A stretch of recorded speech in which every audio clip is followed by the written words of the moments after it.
Welcome, Cyclone fans, to the latest edition of the Nightcap. I'm your host, Aiden Wyatt, joined always Levi Stevenson, Matthias Schwarzkopf, and we have a special guest tonight. Huh? What's their name? That's Aiden and Levi. Oh. Can you say hello? Can you say go state? What's that? I don't know if you heard that. We heard it. Oh, yeah. I'm gonna go see mommy and dad. Okay, goodbye. That was That was the short. That was short-lived. That was Rory's debut on the Nightcap. our favorite Schwarzkopf around here. Yep, pretty much. Easily. Same. Yes.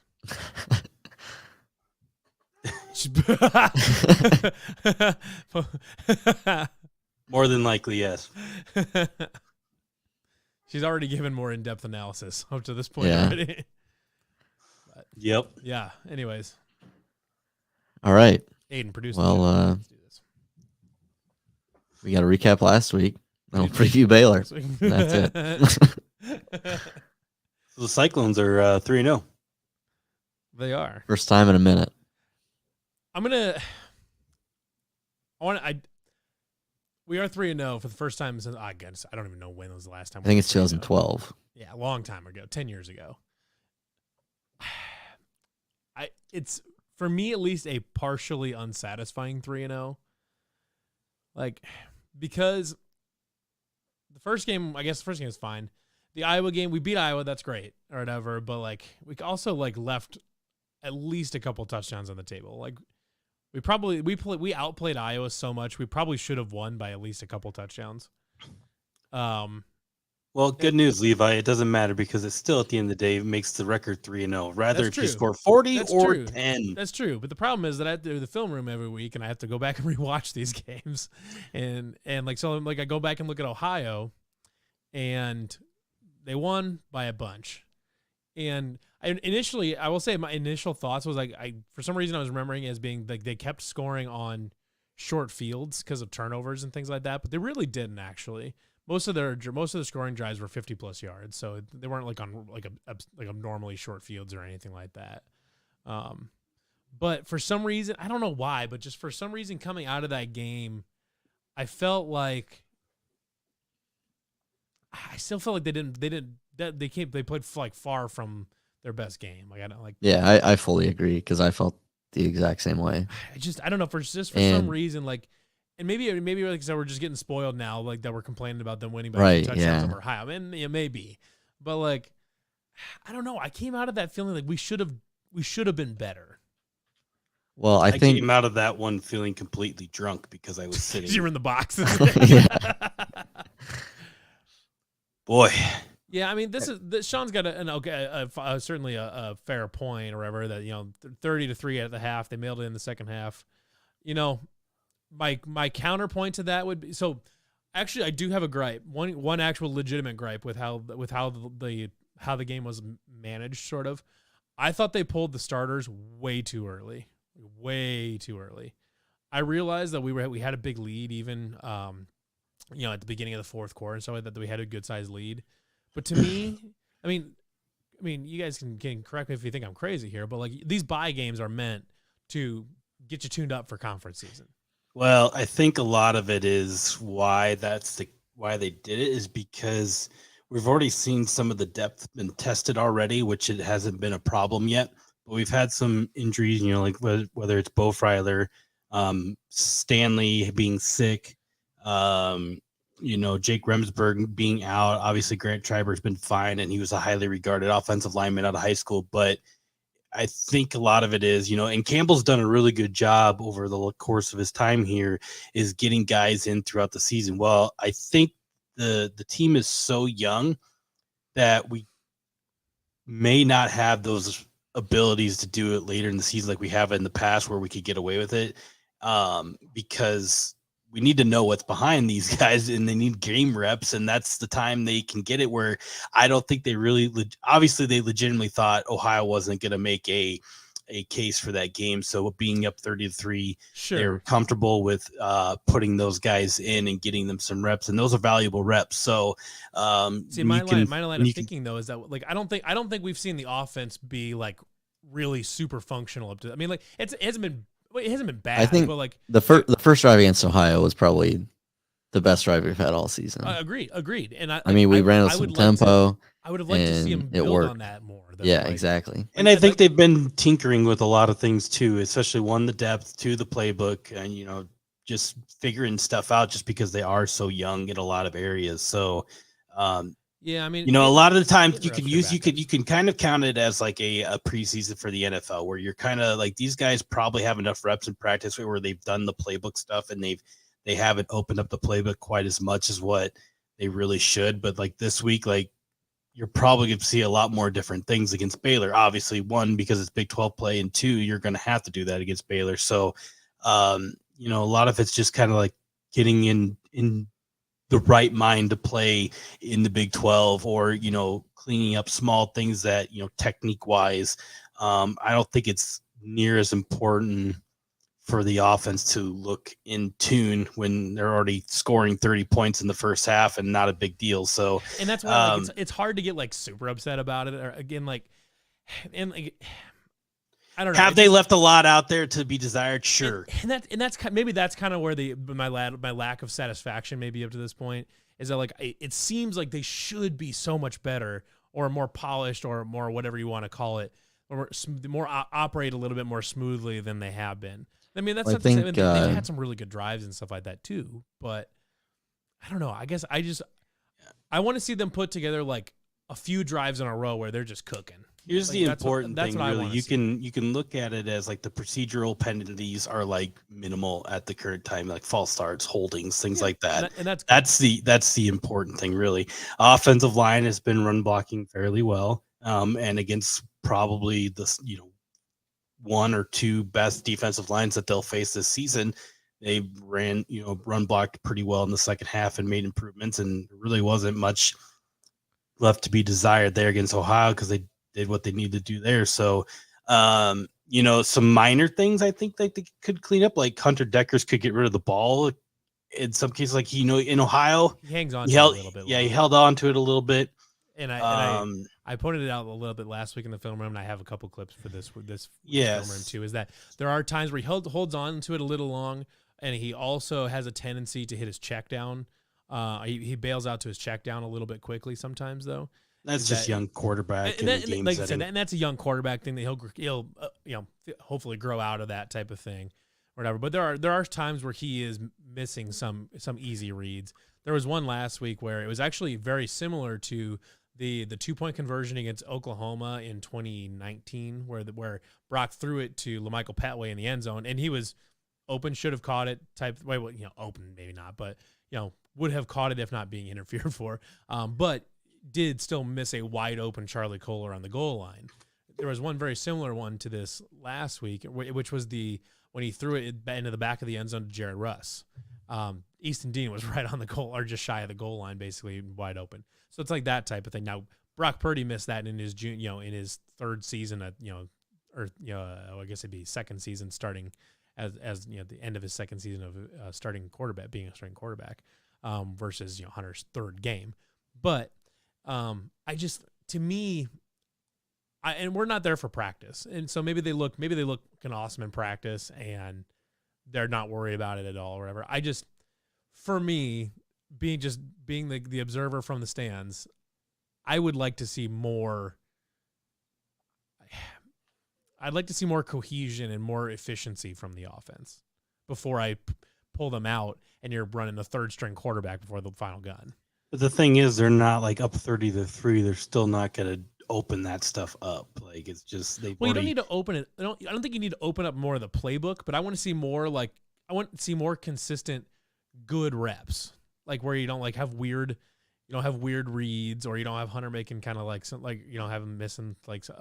I know if you're going to see a lot of that stuff, if you didn't see a lot of that in the first half of this game, and you probably weren't going to see anything really different in the second half of that game. I think in that case, it probably would have been more valuable to have those guys get the reps, because I think those are going to be more important in the end than anything. Because I think Hunter Decker led offense is going to be just fine.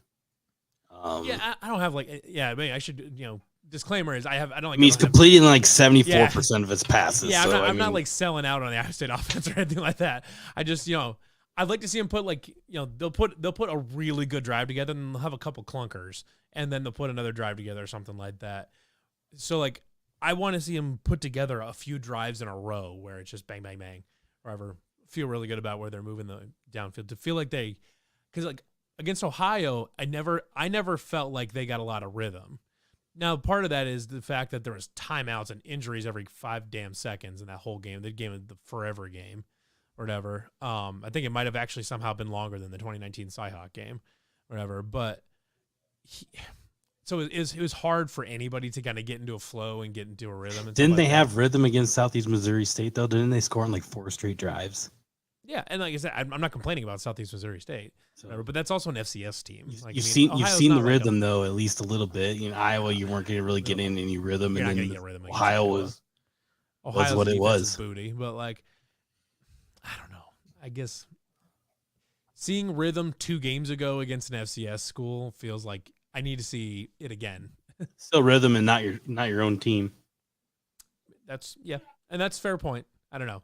Like I'm nitpicking now. I mean, look, we're 3-0. I'm really nitpicking. But let's think back to the last time we were 3-0. Steele Jance was quarterback. Front of the program, Josh Lenz was a senior. Cy broke his arm at UConn. Was UConn the 3rd win? I think so. Yeah. And Cy broke his arm. Zane. Yeah. I had him on a podcast guest like 5 years ago. Back then, when we were 3-0. I think it's fair to say we were all just kind of sitting back thinking, all we need to do is win 3 conference games. We're going to a bowl. Yep. That's it. But now we're in the spot where, well, now I think we're beyond just, hoping for a bowl game.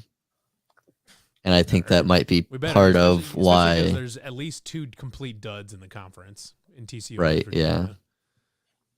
Not Kansas. Definitely not Kansas. Definitely not Kansas.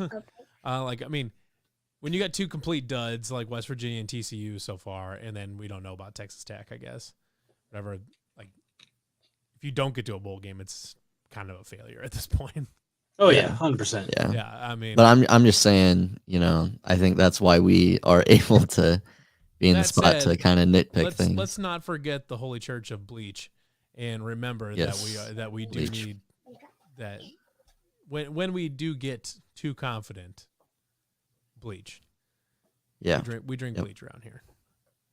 Just remember. That's I don't think that's made it out of the group chat before, so. I think it has. I think it's made it onto Twitter. Bleach it is. Bleach it is. Bleach. Anyways, it's just kind of one of those things. I guess I was hoping to see more rhythm before they took them out. I get it though. Whatever. I totally understand the injury part of it, especially when Stop being a nitpicking bitch. That is literally what I do. That is speaking of being a nitpicking bitch. Can we talk about Sci-Town? Jesus. Levi is the number 1 hater I was being a of Sci-Town. about that one. I could go like an hour-long podcast on complaining about people who were complaining about Sci-Town. I'm not getting started. Like my concerns were legitimate, even if. But what about the floodplains? That wasn't even. What are they going to do? That was like number 4 for me, whatever. Like I felt like my concerns were legitimate, if minor. You were just thinking of every reason to tear down Sci-Town before they even built it. Yes, but they might move my parking pass. I think it's very dumb. I think the name. I think Sci-Town is a dumb name, but that's. No, it's just look. Like, I mean, you could call it Toilet Town, and I would still go spend my money there. Yep. Because you know what, that money goes to the university, and we need the cash because we're not gonna get those huge TV deals. So shove it up your ass, LaFleur. Eat it. So okay, now I'm convinced this is an anti-Packers thing. Why? It's an anti-you thing. What'd you say? You shove up your ass, LaFleur? It's from like a movie. Bro. Oh yeah, what is it? From Dodgeball. Dodgeball, that's what it is. Okay, well, coincidentally, Green Bay's coach is Matt LaFleur, so I just get your mind out of the cheese head, all right? For 5 seconds. You got me. Got you good, you fucker. And if I was full-blown anti-Green Bay, which I am, don't get me wrong. Then you should also be protesting. I would burn down Sci-Town because it's after Title Town. But in this case, We are not going to be anti-Green Bay. We are going to let it ride, and we'll just let it slip past through the cracks because it's going to be sweet. It's going to be cool. I have no doubts in my mind. It's going to be cool. I'm just going to be upset because I really like my tailgating spot, and I'm going to lose it. Just and I'm upset. You'll be fine. You know what? I don't give a goddamn rat's but I don't ass wanna- whether I you don't- drink but your goddamn but beer I'm for paying 7 for years, right now, days out of okay? the year. Okay. I will probably feel fine about it when they move me, and then I have to. I'll bitch about it for a little bit, and then I'll be My fine. thing is we spent the years complaining about trying to be competitive. So we got competitive, but now the landscape of the whole college athletic has changed, and basically it's money driven. Well, newsflash, our TV deal is not going to be as great as everybody else's. So we're going to need to find a little extra cash if we want to pay high-end coaches to come, be at Iowa State, whether, because Billy Fennell. But what are they going to do with Kent Rowe? God forbid, Matt I don't Campbell's care about not going to be Tent Rowe. here forever. Well, and it looked like the plan, like Tent Rowe would still be there. It looked like, I thought, or the row that Tent Rowe is currently on is still there. Like they might not put tents there, but I think the row itself would still be there.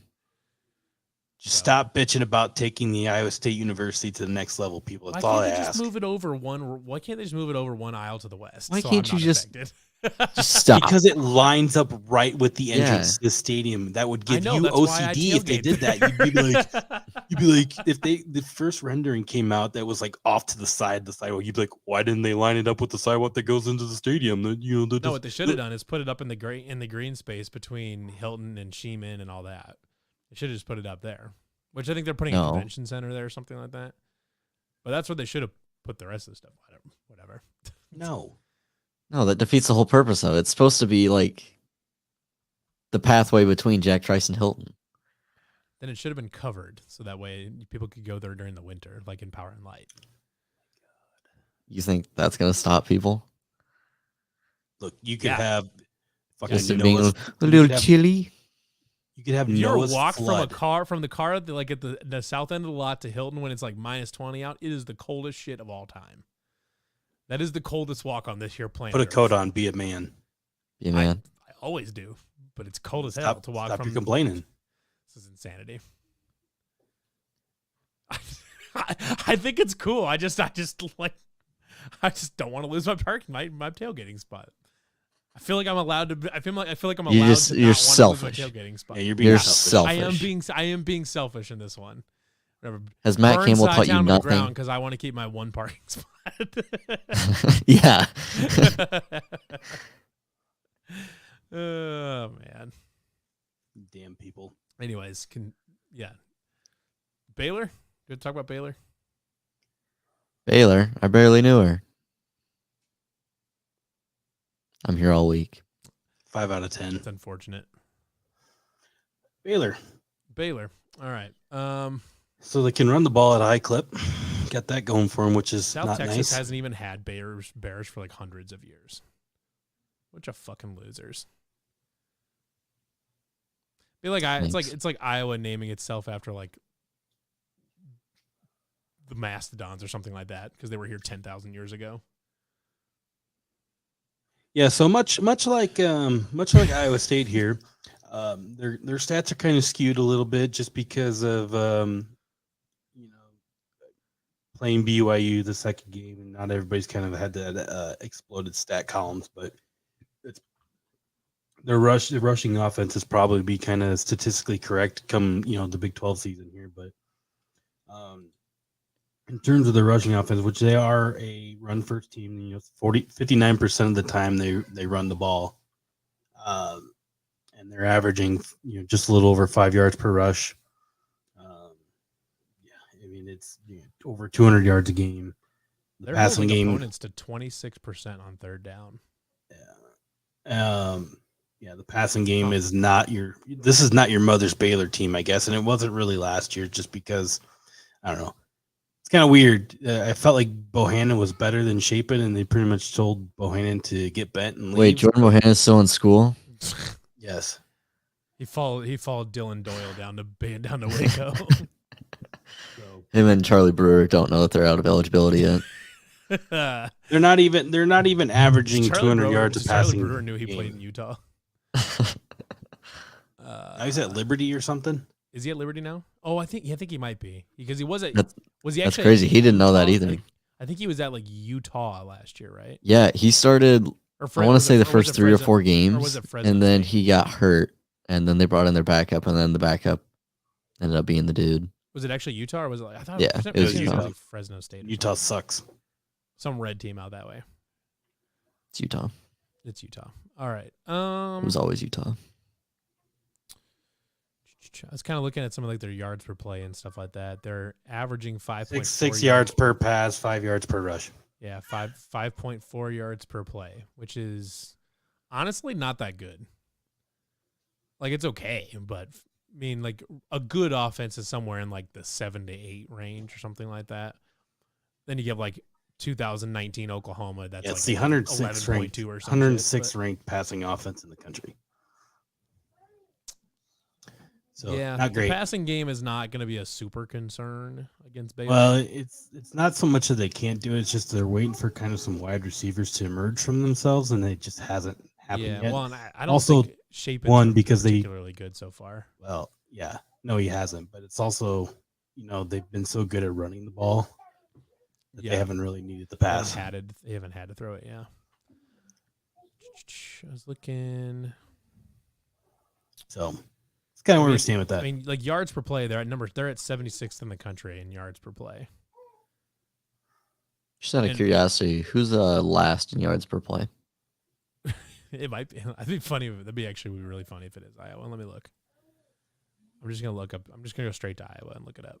Defensively, they stopped the run. Like it's got to be them, right? Has to be. They're last in yardage by. They are yards per play. They are 109th, so not last.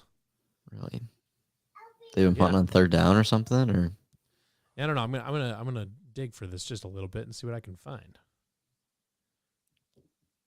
Anyways, but this is probably gonna be like a because the over under is really low. It's like 46 or something like. I mean, it's not Iowa low, but it's whoever stopped the run will win the game. Yeah. Basically what this amounts to. Which worries me quite a bit because Baylor's run game is a lot more effective than ours is. Right, but they're also their pass defenses. They're where they're leaky at and defensively. So if we can, if we have to eliminate the run game, it's fine because that's maybe where the passing game gets going. Right. Their running game is worrisome for me though because that wide zone or running scheme kind of gashed us a lot last year. Well, not really.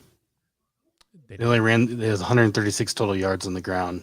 Just a little over 3 yards per carry. And a lot of it was just on breakdowns by Bohannon running. Sure. And that's not quarterback is no longer there. Maybe they weren't as good as I remember them being, I guess. I think we did a fairly good job of stopping the run last year. It was just more so one, they had a 98-yard kickoff return. The other one was about 35 yards. Put them at midfield roughly. And then a punt return for 41 yards. So not great.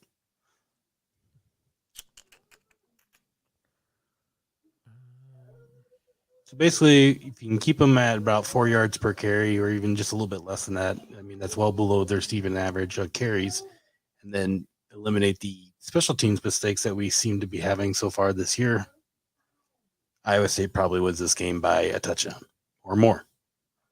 Yeah. Ouch. Virginia Tech and Rutgers, both below, and Colorado, all Power 5 teams below Iowa in yards per play. I think Colorado might be the worst Power 5 team in the country. They are. And I don't think it's close. Yards per play they are. Yeah, they're pretty bad. I'm talking everything. Just a shade past UConn on that. Colorado. It's to strive for the winless season. Texas Tech is 103rd. They're not much better than Iowa. Oof. But anyways, so this is one. I don't like playing Baylor that much. It seems like they're not like Iowa has our number, but Baylor in general plays us really tight for the most part. And there's one of those teams that just kind of make me nervous a little bit. Like I can't even think of the last time we quote unquote blew out Baylor, whatever. Like we didn't blow them out when Rule had the 1-9 year or whatever. Right, yeah, we didn't blow them out that year. 2-9, whatever it was. I think we beat them by 14 or something like that. That was the COVID year, wasn't it? No, that was Aranda's first year, wasn't it? Yeah, Yes. like Rules won in 9 years was like 17 or 18. Was that long ago? Damn. Yeah, it was a while ago. Yeah, it would have been 7. I think it would have been 17.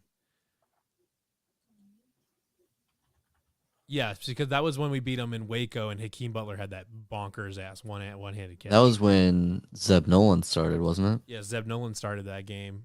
Hakeem had that huge catch downfield. Still one of the best catches I've ever seen on a football field. I don't know. They make me nervous. Like there's a couple programs that I just don't like playing. This is one of them. I don't like playing at TCU, but when we play them at home, we tend to beat them and sometimes beat them pretty handily. But like, this series has been flip flop. I think the wins at home for each team. Yeah, the home team wins this series for the most part. So I don't remember the last time Baylor won in Ames. Was October 1st, 2016. I'm sure it was when Art Briles was still there. It was 45-42. If I remember correctly, we kind of had a big lead and then blew it right at the end. That was when time expired. That was when what was his name? That was it would have been Campbell's first year. Yeah, and that's when they kind of really started to hit their stride, even though we finished 3-9. Yeah, I remember that. Yeah.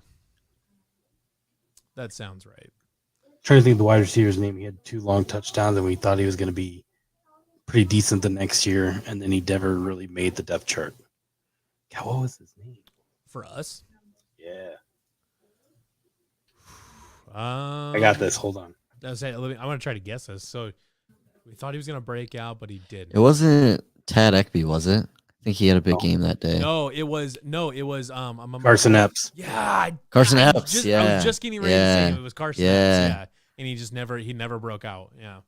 Joel Lanning was 17 or 23 that day for 261 yards and 2 touchdowns. Mike Warren had 130 yards rushing. Mike Warren. Baylor was 5-0 at the time, or was 4-0 at the time. We were 1-3. Hakeem Butler, Mike Warren was one of those guys that, like when we were like at the Alamo Bowl and he was like still on the team. I was like, God damn, this guy's still here. Can you remember the leading tackler that day? For us? Yep. Is he a safety? Was it DeAndre Payne? Nope. Do you remember Everett Edwards? Yeah, the Duke transfer. He was the leading tackler against Baylor? Yep. Willie Harvey had 12 right behind him. Everett Edwards had 13 tackles? Yep. Total tackles, yep. Holy shit. So it was a safety, just the wrong one. You remember a lot of tackles for a safety. Holy leading receiver that day? Our leading receiver was probably Carson, I'd assume. Trevor Ryan. Interesting. Going back to that 2016 team, it's kind of like Fred Hoiberg's first team, where it's like there's some good players on there, but it's just like it seems like it barely happened. Like nobody remembers it happened. David Montgomery had 7 carries for 32 yards. Yeah, and the ball off to David. Because I think David really took off like the West Virginia game, if I remember correctly, which was the last game of the season. I think that was when David kind of took off, because then Kanani Wangu had his kickoff return in the West Virginia game. Didn't Brees also have his breakout game against West Virginia? He did. Yes. That was his first start. And he had like 180-something yards. Are we going to see some shift in running backs this year against West Virginia? Is that going to be the Cartavius Norton breakout game? Is that going to be the Cartavius Norton game? The West Virginia game? Especially because West Virginia's butt. So they're real bad. They're really bad. And that JT Daniels is not that guy. No, he's not. They still have a Stills brother, amazingly, but they're just not that good. Or whatever. And yeah, so maybe that's the Cartavius Norton game. Especially it's like late in the season too, isn't it? I think so. Or maybe it's like middle of October. Maybe now that I think about it. I think it's first week in November because that's homecoming. Is it between? So it's between Oklahoma and Oklahoma State. Yeah. Okay. So. Okay, yeah. So that would be about right. He'll be back. That would probably be the timing. If Cartavius Norton goes for like a $160 against West Virginia, you heard it here first, folks. On the yeah, but okay, so You brought up a good one about Kansas State. Fucking disappointment that everybody saw coming except for Oh no. Anyway, it blew my mind that they got predictions to win the conference in the offseason. I was like, you guys just replaced Skylar Thompson with a much worse Skylar Thompson. I'm not saying those fruitions are true or not going to be true because it would be hilarious because they probably are going to be true, but we haven't. You think they're going to make the title game? No, I'm not saying that. I'm just saying we haven't played Big 12 games yet. They could still be decent, but they could make us eat all of our shit here pretty quick. They look like dog shit against Tulane, really bad. Willie Fritz is the type of coach though that is really good at muddying up games. He'd be the perfect Kansas State coach probably too. Probably, but Kansas State's offense is bad, really bad. Adrian Martinez has been Spencer Petras bad. He's I don't know. Terrible. Did you guys see that he went off last game? Did he? What do you throw for 75 yards? 41 QB. 21 for 31, 150 yards, 1 touchdown, no interceptions. Just torching Tulane. 13 carries, 59 yards, long of 11. Willie Fritz is going to be the Kansas head coach when Leopold goes to Nebraska. Yeah. I heard that Matt Campbell's taking the job there, so I guess he's at Iowa State head coach Willie Fritz. Iowa State head coach Herm Edwards. Big if true. It sounds like that's going to be a messy situation that we're going to hear about as time goes on. Yeah. We might if the Arizona schools jump ship to the Big 12, Arizona State might be the punching bag for a little while. Because they're going to lose. Yeah, he did not leave them in a good place. And I think, Arizona is kind of on the up and up. Are they? I have not paid. It's one bit of attention 3-0. to Arizona. Jed Fisher, one of the two. It's either Jed or Jeb, but is he related to Jimbo? Don't think so. Oh. They got some. But it's I think it's his first or second year, and he's kind of the dude. Huh? Seems to have things buzzing down there in Tucson. So yeah. So they play Cal and Colorado these next 2 games. So if they can win those 2, they'll be 5-0. And then they get into the meat of their schedule where they get Oregon. Is Cal finally not stinky ass? I don't know. The defense is allegedly good. They're 104th in yards per play, just below Texas Tech and just ahead of Iowa. So they got those 2, and then right after that they get in the meat of the schedule. They go Oregon, Washington, USC. So they got to so they have to win these next 2 games. And then it goes, I take that back because it really gets in the meat grinder. So they really have to win these next 2 games to go to 5-0 because it goes Oregon, Washington, USC, Utah, UCLA. Then they end with Washington State and Arizona State. So they could beat Arizona State to become bowl eligible. UCLA is not good.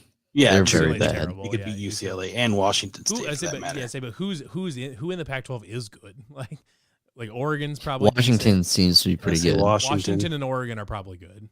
And Utah is probably still pretty decent. Yeah, they're probably fine. Their so you got fans are stupid. You got 3 out of 12. USC, I suppose. 4 out of 12. Yeah, USC is really, really good, I think. Yeah, I'm sure. Yeah. So you got a third of the conference is good, is solid to good, and the rest of it's just horrendous. Horrendous. Yeah. Just terrible. So question is, have you guys reset or have you guys adjusted your final record predictions? Do you think now that we've started 3-0, do you change where you're going to end up? I'm not ready to answer that question. I mean, I predicted. And I think that's a fair answer. I just was curious if anyone is ready to. I think I had 8 wins, and I was feeling pretty generous at that point. And I think I'm gonna chill there. I think. So who your conference wins? You got to get 5 conference wins. Who are you beating? Baylor, West Virginia, TCU, Tech, and probably Texas. Which Kansas school are you looking to? What are you going to lose to? I'm leaning. If we were to lose to one, it would be Kansas. I don't know. I think Kansas is a good story. I think Kansas is a good story. I think their reality is gonna hit fairly soon because they've played 3 really bad defenses and they are heavily dependent on the run game. Yeah, I'm just saying, if I was to pick one of the Kansas schools, I think we would be more likely to lose to Kansas. I think Kansas probably they might be better than Kansas State, like just as a team or whatever. Yeah. So like, if you're gonna lose to one, probably Kansas. But I don't know. I'd be curious to see what the line looks like going into Lawrence next week. Depends entirely on this weekend, but I would guess we'll probably still be if both teams win and they don't if both teams win. I would guess we'll probably be favored by a few points, maybe. I think. I don't know. But then, see, this is where I'm finding myself having trouble reining it in as far as a prediction goes. I predicted 7 to start the year, 7 wins, assuming we would lose to Iowa.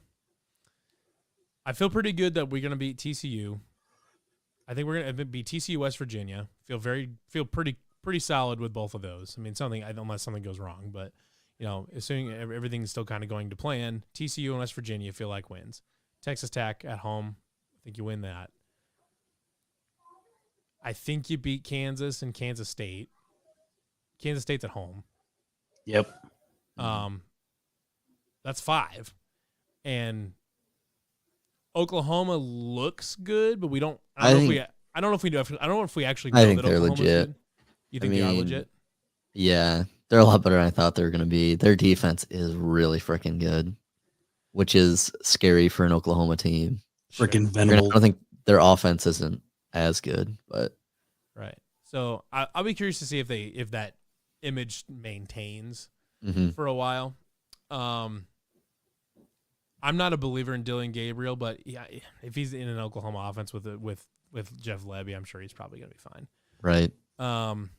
Oklahoma State can put up points, but their defense is not great. So that one's in Stillwater, so that's a tough one.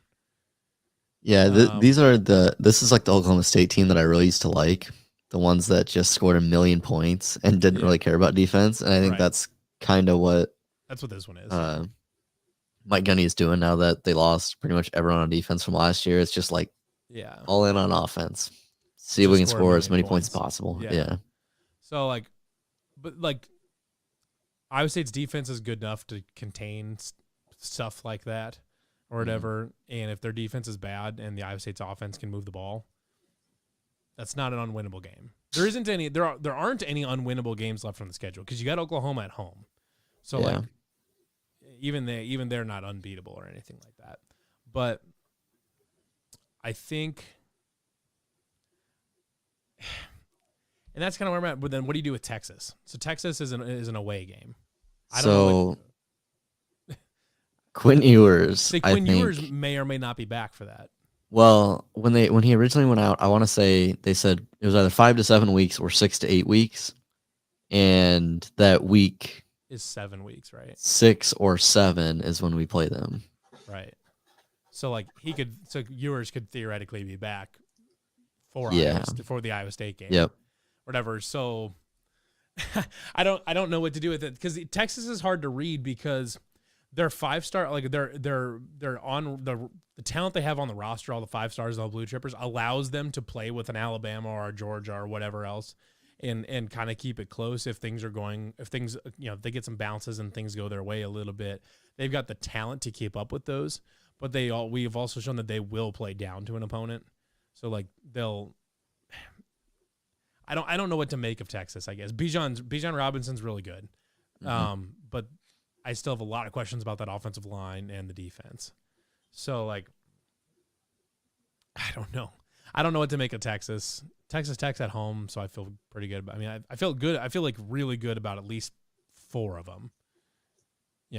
Baylor, not Baylor, but TCU, West Virginia, Texas Tech, and Kansas State. I feel pretty good about those 4. Yeah.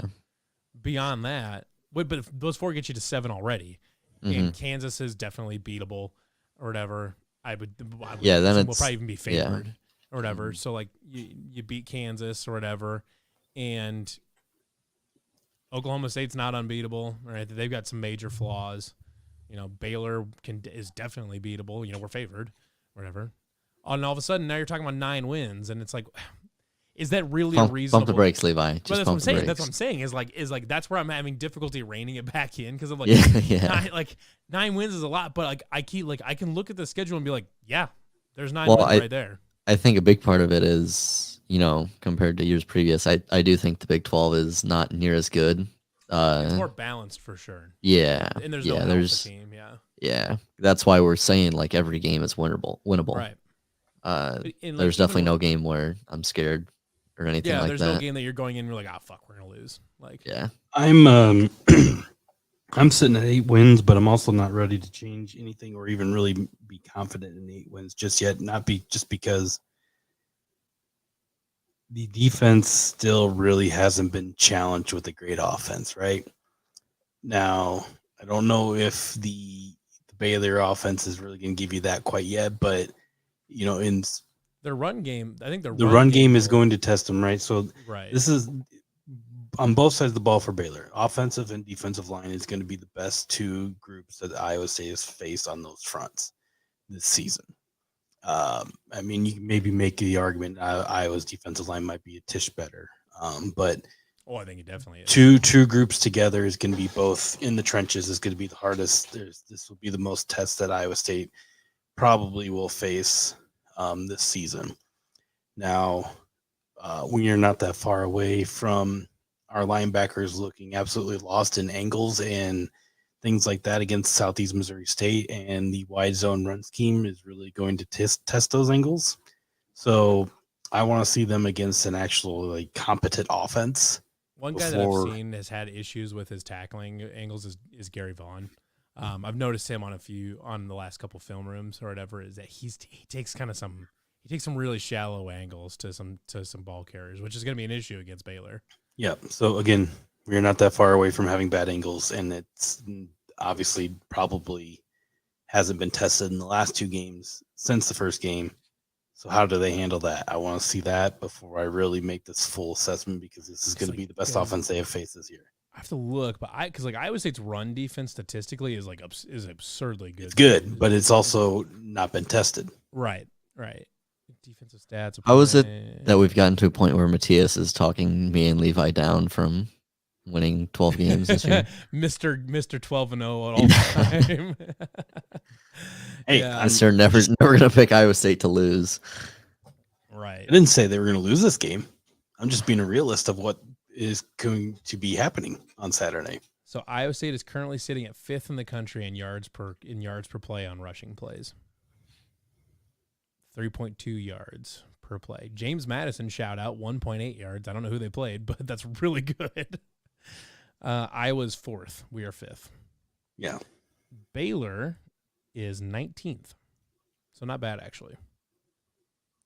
So I'll stick with the 8 wins, but also talk to me after the game. I was gonna say I'm gonna stick with my 7, I think, and just be plenty proud to be wrong if they go over that or whatever. If they beat Baylor, I'm going to 9 though. So if they beat Baylor, you're going to 9. I'll go to 8 if they beat Baylor.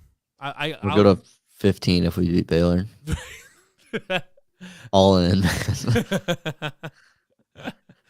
But I would comfortably move up to 8 for sure. But if we beat Baylor, get to 9, then at the bowl game you can have a chance to get to 10. Then you get to 10, yeah. Then you just tell you guys know that Iowa State's never had a 10-win season before. Every single Kansas State fan's brain falls out of their fucking ear because they can't believe that Iowa State has a 10-win season, and they all get diarrhea and die. Wow, they got real dark, man. I'm just telling you what's going to happen. I'm not saying I'm going to cause it or anything. Or are you telling us what happened to you earlier today? It kind of felt like it was gonna. It did not happen, but I was feeling like absolute garbage 2 hours ago. But yeah, so I'm happy to adjust up to 8. Okay, so what's your 2 predictions for the game? Okay. In typical nightcap fashion here, we never really previewed the game. We just got sidetracked by something else. We just got sidetracked. We didn't even talk about the fucking game. Stop the run, win the game. That's it. That's all you really need to know. But hey, anyways, what's your Eden and Levi? What's your predictions? Oh, I need to stop bumping. Did your camera just shake, or did I just have like I need a to stop trippy bumping my moment? camera is what I need to do. No, it was just an earthquake. It's on like a little like boom thing over here. So like if you touch it, it just like it wobbles. Just sits in a weird spot.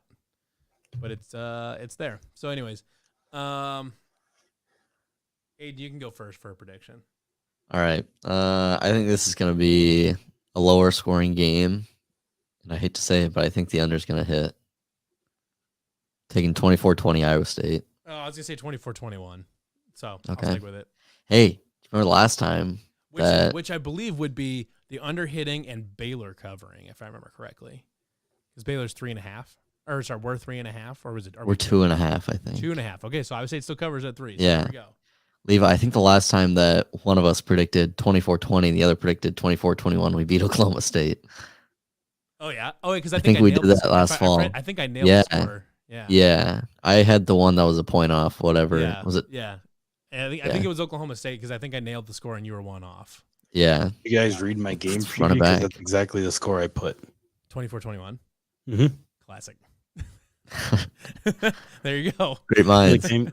Feel like I'm doing your homework Except for I didn't read your preview. yet. Never do. I don't read because I'm not a nerd. All right. Or We got because you Cubs went to corner to Gladbrook Rhinebeck and you don't know how to read. Zing zing. Cubs corner. That's why they Boy, didn't call it Glad. That's why they didn't call it Glad Book because These standings have really tightened up. God damn. TS has really blown this one. Did I Already. Did I have a really? What was my record last week? Was it 1-4 or 1-3? 1-3, yeah. You had. I'm trying to think what you had. I think I just had Florida State. On the shitter. Yeah, you just had Florida State. Yeah, because you picked Houston in the over. And I can't remember what year. Oh, Purdue. you had Purdue +1. Yeah. Yeah, they did not win. No, they did not. Didn't cover either. Nevada fucked me. Bunch of idiots. All right. Here's what I got for the week. As we talked about earlier, I think Oklahoma's legit. Kansas State is poverty, so I'm taking OU to cover 13. Easy pick. Fuck Kansas State. What about them? I said fuck Kansas State. Fuck 'em, yeah. Oh, I thought you said what about Kansas State? What else you want to know? Like, Fuck them kitties. Fuck them. Fuck them. Fuck them to Jesus death. Christ. Whoa. Gee. Uh, Talking about getting dark. Good Lord. I feel like that's a crime. that's from South Park. I don't know if you guys have ever seen South Park or not, but Did you just ask if we've seen Aiden? We're a lot Literally, older than you Aiden, are. Are you South fucking Park kidding me right no, now? started but- before South you Park were is older born. than you. yeah, but clearly you haven't seen it if you didn't get the reference right away. Well, I haven't seen every single episode. Yeah. I've seen South Park. Yeah. Whatever. All right. Get back in your lane. Fucking have you seen South Park? So I'm taking Minnesota over Michigan State. I don't know if you guys saw the quote from what's his face, Mel Tucker. This week he called himself a shitty head coach, so I'm gonna fade him this week. I'm not gonna ride with the guy who's a shitty head coach. But maybe See, he PJ Fleck. was a shitty head coach last week, or he is a shitty head coach. He said it himself that he was being a shitty head coach, That he was being a shitty head coach. Okay. or he might have said, "I am a shitty head." I don't know. Well, Look up because the if you quote said yourself. I am or I was being or am being, that's two different things. I think he said, "I am being." He is currently a shitty head He's coach. He's If currently he a is, shitty coach. if he's already thinking that he knows he must know his team is not as good he's, as what. he's writing his own. He's writing his own Yeah. resignation letter right Yep. there. Yeah. So I'm taking, I guess, not the greatest head coach, PJ Fleck, and the Golden Gophers money line. Imagine having to pick a guy that is self-proclaimed being a shitty coach and PJ Fleck. Yeah, You that's have to pick the between dilemma there. Those two. But You couldn't just found a different game, Aiden. This is feeling dangerous, terrible. man. A great storyline. What are you talking about? Yeah. Loser leaves town. All right. And the last game, once again, sticking with tradition here, found the highest over-under total I could find. That was 71, USC at Oregon State. That's what I got. Oregon State might actually be terrible this year. Oregon State's 3-0. What do you mean Yeah. might end this year? Oregon State is terrible every year. They have like a They pretty might good not offense. be terrible this year. Yeah, not terrible, Levi. Oh, I thought you said they might be terrible, and I was like, Yeah. they're always No, terrible. no, this is the first year in a minute that they might not Oh, be okay. I was terrible. gonna say, okay. And half their stadium is missing because they blew it up. Blew it and up, they're yeah. rebuilding. Yeah, it's kind of goofy watching their shit. Because it was itself a beaver dam, and then it washed out. Nope. No, they use dynamite, you idiot, not water. Think with your They just head. hired- they Aren't just you an hired, like- engineer? They just hired hundreds of beavers to start chewing the stadium down. It's Wrong. That is what happened. Cement. It was cement. It's concrete. No, it was It's cement. cement. You friggin' moron. It was cement. God. Idiot. It's concrete. I love that. Blow It drives me. him nuts. It's just All right, like, and then it's like if I'm you're like, I'm gonna go buy a loaf of flour and then put like I'm gonna make a sandwich out of like 2 slices of flour. It's not what it is. It's concrete. You know, it's really easy to drive a knife into your back because we don't actually believe Yeah. anything we say. I to know you. you don't, but like it's like stop blaming me. I'm also gonna ride with Matthias. Iowa State -2.5. 24-21 still gets it, baby. Yeah, exactly. I was trying to look it up to see if I could find like an alternate line on Oklahoma, Kansas State, so I could take more points on Oklahoma. Wow. Like if I can get Oklahoma at like -18 or something like that. That can be your personal pick. I don't care. Yeah, I mean, you can arrange make it how up. you want. I'm If you gonna want to take get an ballsy. alternate line. I'm gonna take an alternate line of Oklahoma -18. I hope they win by 17. I know they're gonna now. That's fine. I don't even care. I'm still 2 games ahead of Aiden. Even if I blow that one, the best he can do is he can only catch me. I don't know. How do I go for the meteor on the second one? I guess I don't hate. You can Michigan pick a State. tie. Can you? Is I don't care. that a thing? You made the rules in the last one. You can pick a tie for this one. I don't give a shit. I'm gonna take Wisconsin in this one here. Yeah. for truly making our own rules. I guess I'll take Minnesota. For the last one, yeah, I'll take over 71. If our Oregon State's offense is actually not horrendous like you say it is, I mean, I'm thinking USC will probably put up 50 on their own. This week's gonna be really boring. I mean, the only differentiations we're gonna have is on this. And then I took Clemson Wake over 55 because Wake's offense is electric. They'll probably put up 50 on their own, and Clemson doesn't have to do much else. Well, now that Wake think- Forest actually has a quarterback Right. Yeah. again for the first time this year, but he's fun to watch. I like him. Yeah. Sam Hartman. Wake's offense puts up a ton of points. Or Yeah. whatever. They're like 2014 Baylor or whatever. Do you remember their game You against? don't I think even it was know where the UNC Wake last Forest year. is. What'd you say, Aiden? Their game against UNC last year, they scored 1,000,000 points. They scored like 80 Let me points. see if I can find it. It's a crazy total. Wake Forest puts a ton of points on the board. Clemson, if they didn't start DJ Uiagalelei, if they started the other guy, this would be a home run. UNC beat them 58-55. It was Wake Forest's first loss of the year. Right. And this was the game that didn't count as an ACC game. It was something, don't quote me on it, but I remember the story from last year. It was something about, what was it? I don't want to get it wrong, but it didn't count as an ACC game. All right. That don't make no sense. Yeah, that's weird. But anyways, Wake Forest puts a ton of points on the board. Clemson just has to also do that. I think that over here. Levi, do you know where Wake Forest is? It's in North Carolina. I want to say it's in. Wrong. It's not in bed because they're not sleeping.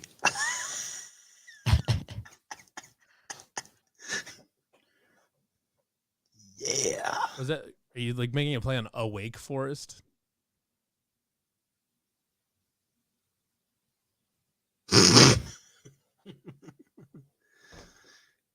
Ha. I need a big nasty fart on here so I can make. So Got I can him. Like it's for like on my soundboard. I just need like the biggest nastiest fart. So whenever you make a dumb joke, I can just put a fart noise in. It's terrible. So here's terrible. why it was a non-conference game. So basically, they were longtime rivals, and the ACC didn't schedule them to play each other last year. So they said, we'll just play a non-con game. A non-con game, yeah. Interesting. I like that, though. That's ingenuity to keep a rivalry alive. Yeah. Unlike Oklahoma and Oklahoma State being a bunch of petty idiots. Straight up bitches. Oklahoma pretending it isn't definitely their fault, and Oklahoma State being like, oh, no, we're the ones that said no. Right, like, yeah. No, it's not. No, you guys are not. No, it's not a thing. But Right, Matthias, what do you got? Any Hoosiers. Yeah, I'll take that 13 points there on Oklahoma because screw Kansas State. Yeah, Michigan State's was severely overranked. But God, I really have a hard time picking Minnesota. Minnesota sucks, man. But then at the same time, Minnesota, the dude literally said he's a shitty head coach. So, I mean, it's a pretty good self-assessment there. So we're gonna go with Minnesota. Good self-awareness there. Yeah. yeah. I mean, if it's kind of like you worried about something, if you're worried about it, it's probably going to happen. Like, if you think you're a bad head coach, you probably are a bad head coach. Like, you're doing something wrong to make you think that you're a bad head you're manifesting your shittiness. Yeah. So, idiot. Also, Mel Tucker was a terrible defense coordinator for the Bears back in the day, so he can just lick my nuts. There you go. Also, he was kind of a dick how he left Colorado, so. Well, whatever. Both of these coaches are kind of assholes. Colorado can lick my nuts. Yeah, I'm gonna roll with the over because I rolled with the under last time and I lost. So, boom. And then Iowa State 2.5. Because all last season, you took Iowa State on the spread a lot of last season. I think he did. It was paying off early and then it didn't. Well, it's already paid off this year once, and I've done it every other week. So we're on the other this time. So paid off against Iowa. So let's do it again. I'll fucking do it again. The screen capture on Twitter for this for the post for this stream is really funny. Your face looks really dumb on it. Anyways. Wow. You judging how dumb he looks when you should look in the mirror? I could just look at you, bud. That's not a mirror, you idiot. God, quit being dumb. Jesus. This is ridiculous. Stupid. This is very bad content. All right. Anyways, ginger ale sucks. It doesn't. Ginger ale does suck. It doesn't suck. It doesn't. Let's take a poll. Does ginger ale suck? Doesn't suck. It's yes. Ginger ale. Raise your hand if ginger ale sucks. All right. You lose. That's 2 votes. See, I didn't raise it, and Coco didn't raise her hand either. Okay. She doesn't have hands. She has paws. You idiot. Right. She didn't raise a damn one of them. I didn't ask her to raise her paws. Yeah, he asked for hands, not paws. She doesn't have any hands. She's just being a good girl. She understood. She didn't raise a hand because she doesn't have any. I don't know what to tell you. If you don't have hands, but you David's can't vote. fucking wrong. All right. God. All right. Here's how we're gonna fix that. I don't even. Sit still. Opinion. If you're a dog, and ginger ale sucks. 1, 2. Oh, right, yep. There. Yep. Let's see. Oh wait, no, you go this way. Oh, look at that. What is she doing? She's sitting still because ginger ale sucks. Chilling. She's literally just chilling. just plunked her ass on the couch. I didn't expect her to be looking directly at the camera. Yeah. Like, this podcast sucks. It's like staring into our soul. Do you think ginger ale is good, Coco? If you do think it's good, are you like flopping at your? Yeah, good girl. See, she shook too long. Pulling closed. She loves ginger ale. She also need a new dog then. Things. Anyways, wow. Anything else? I'm calling the Humane Society. That was a fresh baked snap pea. Calling the Humane Society. These things are delicious. You ever had these things before? They're really good. Fresh baked. You got it from a bag. Well, it's not fresh baked, but baked. Ginger ale's making him dumb. You're getting your dog baked? That can't be legal. Yeah, definitely calling Humane Society now. Yeah, probably. Oh well. What do you do? She's like, where's another one? Damn it. Why'd you have this half-baked snap peeve I got from the pig? Fresh out of the oven. She appears to be a fan of him, so I don't know. Aiden, end this fucking show. Yep. All right. For Levi Stevenson. Look, we didn't make it to an hour and 20. We sure didn't. For Levi Stevenson, Matthias Schwarzkopf, I'm Aiden White. Go Cyclones.